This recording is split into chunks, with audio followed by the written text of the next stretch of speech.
convert the decimal number 25619 into its hexadecimal equivalent. Okay. তো আমি কি কৰিব লাগিব আমাক দিয়া গৈছে এটা decimal number 25619 এই decimal number to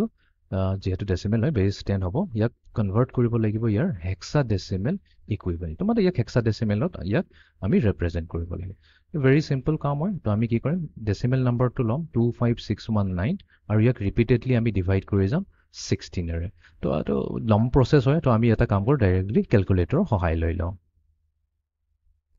তো 25619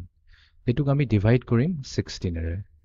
আমাৰ কি আছে 1601.1875 আমি এই ডেসিমেল পইণ্টৰ ৰাইট সাইডে থকা এখিনি আমি যোনটো ফ্ৰেকশনাল পাৰ্ট এখিনি আমি কনসিডাৰ নকৰো আমি অকল 1601 লম তো তাৰ মানে আমি 16 into 1601 কৰি দিম তো ইয়াতে আমি এতিয়া চাব লাগিব 16 into 1601 যদি কৰি দিও মাল্টিপ্লিকেশনত আমাৰ কি আহিব ভ্যালুটো তো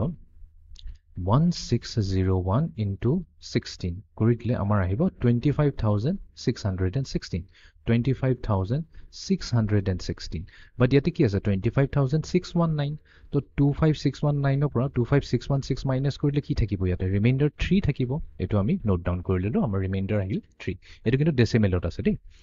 নেক্সট আমি কি কৰিম 16101 এটুক আকৌ 16 এৰে ডিভাইড কৰিম তো এবাৰ আমি লম 1601 আৰু এটুক আমি ডিভাইড কৰিম 16 এৰে তো 100.0625 আছে তো আমি খালি ইন্টিজাৰ পাৰ্টটো লম 100 এই ফ্ৰেকশনাল পাৰ্টটো আমি কনসিডাৰ নকৰো তো ইয়াতে 100 ললো এটা 16 into 100 এটোটো একেবাৰে সিম্পল হয় 16 into 100 হৈ যায় আমাৰ 1600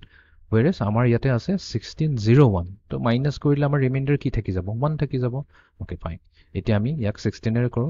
16 6 যা কৰি যদি কৰো 16 6 যা 96 হৈ যায় তো তাৰ মানে ৰিমাইন্ডাৰ থাকি যাব 4 and then finally এই 6 ক আমি 16 এৰে ডিভাইড কৰি দিও 0 এৰে যাব লাগিব 16 0 যা 0 তো ইয়াতে আমাৰ ৰিমাইন্ডাৰ থাকি যাব 6 তো এটো হৈ যাব আমাৰ মোস্ট সিগনিফিকেন্ট ডিজিট এটো হৈ যাব আমাৰ লিষ্ট সিগনিফিকেন্ট ডিজিট আমি যাম ফ্ৰম বটম টু টপ তো বটম টু টপ মানে এতিয়া আমি ইয়াতে লিখিম 6 6 এ আছে এটো হেক্সাডেসিমেলটো 6 6 এ হয় 4 যদি লও তাৰ হেক্সাডেসিমেলটো 4 এ হয় 1 যদি লও হেক্সাডেসিমেলত 1 হয় 3 ললে হেক্সাডেসিমেলত 3 হয় তো তাৰ মানে 25619 এই নম্বৰটো যদি আমি হেক্সাডেসিমেলত লিখো হেতু হ'ব 6413